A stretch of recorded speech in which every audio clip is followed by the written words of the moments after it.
We've decided to open our discussion of white spirits with a conversation about gin. Because so many of the classic cocktails are made with gin that to understand them, you have to first understand gin. And to understand gin, I'm going to take you back in time. We're going all the way back to the 16th century. We're visiting a man by the name of the infamous Dr. Sylvius, affectionately named. He was actually an alchemist by the name of Franciscus de Laboe, a scientist, a chemist, creating a medicinal beverage out of juniper berries for kidney ailments. Now, I'm sure that that's why we all began drinking gin and tonics, because we had a kidney stone to pass. But understand that at this time period, all spirits needed to be consumed for a reason, for a purpose, whether it was for gunpowder or munitions, whether it was for soldiers going into battle for their Dutch courage, as it became known later, whether it was for sailors on a long voyage, or even as a preservative for foodstuffs, we needed a reason. And the reason for gin was kidney ailments. And you know, even today, juniper berries are used for your skin, for your circulation, and so forth. Now, the word for juniper in Dutch is jenever. Pardon my pronunciation, but jenever, or Genever as it's spelled, is the Dutch word for juniper, and so gin was originally called Genever. How does it become gin? Well, the English later shortened it to gin. G-E-N-E-V-R-E or E-R, depending on if you're Dutch or English. And how does it go from then till now? Well, let's think about that time period. We're in Amsterdam, okay? The center for the spice trade. All the spices. You have to understand this time period.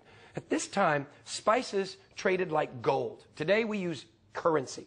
In those days, you would use exotic spices. Seriously.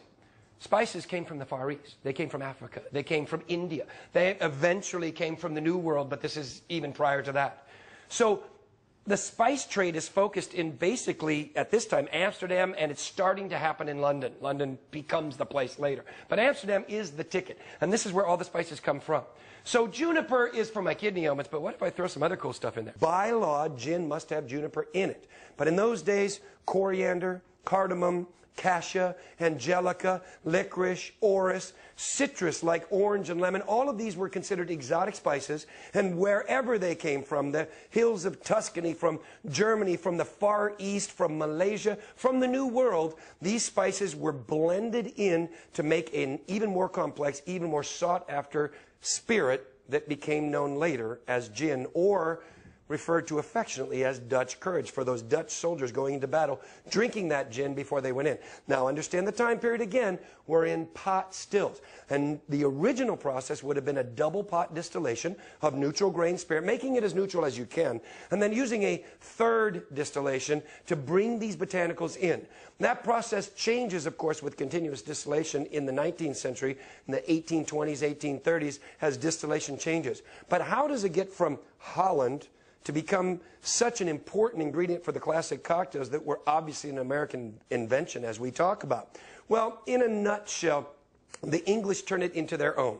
And whether you called it mother's milk or mother's ruin, because it came out in literature in both ways, gin was a problem, and then it became an important thing. It went from being a product of the masses, where alcoholism and gin production was in every home for the most part, to being a beverage of the gentry, if you will. It eventually became the beverage used on sailing ships. And while you know about rum being one of the beverages on sailing ships, the officers would drink gimlets made from gin.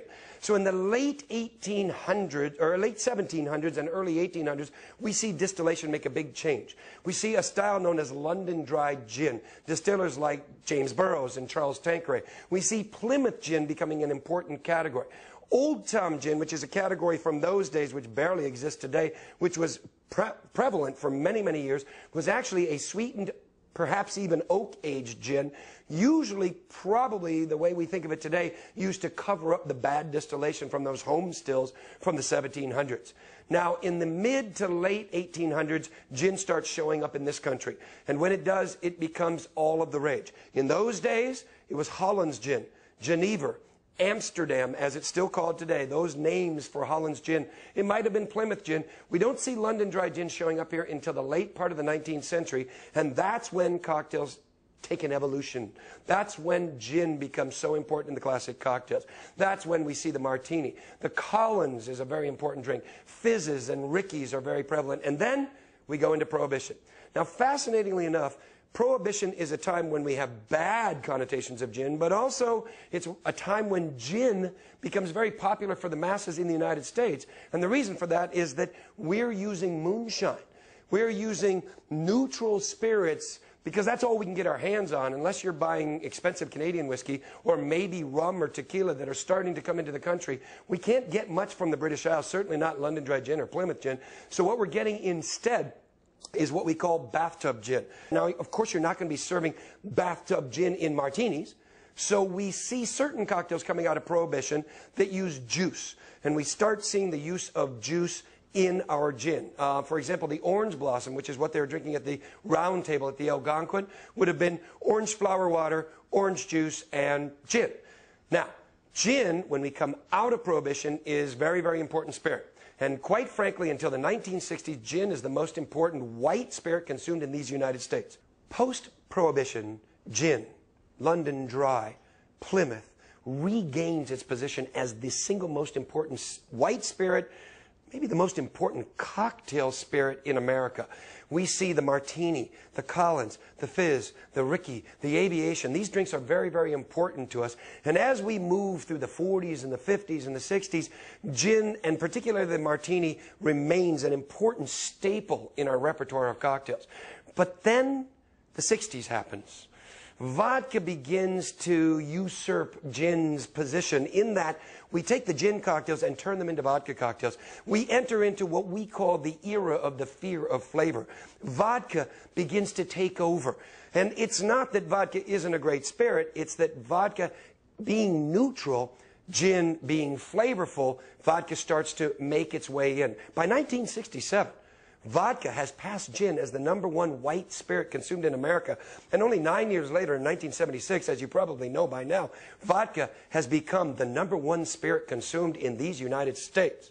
So what happens to gin? Well, it goes into a decline, a recession, if you will. But by the 1980s, we start to see a glimmer of hope for gin.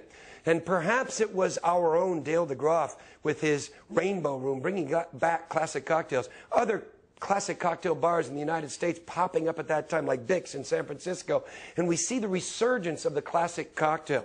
As we enter into the 90s, the classic cocktail is becoming more and more important. And now our food taste is returning us to this era of wanting more flavor. And we're researching these old drinks. We're bringing them back. Now, gin is like the hottest thing. It's growing again. Bartenders have re-embraced gin as the most important spirit, which it is for cocktails. And as a result, we're seeing super premium gins, and we're seeing gins that are handcrafted. We're getting the Dutch gins back. We're getting Belgian gins over here. We've got boutique gins from Oregon and California and everywhere else. Today, in the 21st century, I won't say gin's on fire. The numbers certainly wouldn't justify that. Instead of seeing the brands really on a huge increase, what we're seeing is a proliferation of brands. We're seeing an entire marketplace full of gins. We're seeing handcrafted gins, artisanal gins. We're seeing the Hollands and Genevers and Amsterdam gins coming back. There may even be an Old Tom coming back on the market. Plymouth has regained its place in the hierarchy of gins. And what we're seeing now at this time is that the American consumer has been re-enlightened, reintroduced to gin by you, by the bartenders, because we know that gin is an essential ingredient in the classic cocktails. Now, for my money today, those classic styles and those classic brands are still the benchmarks.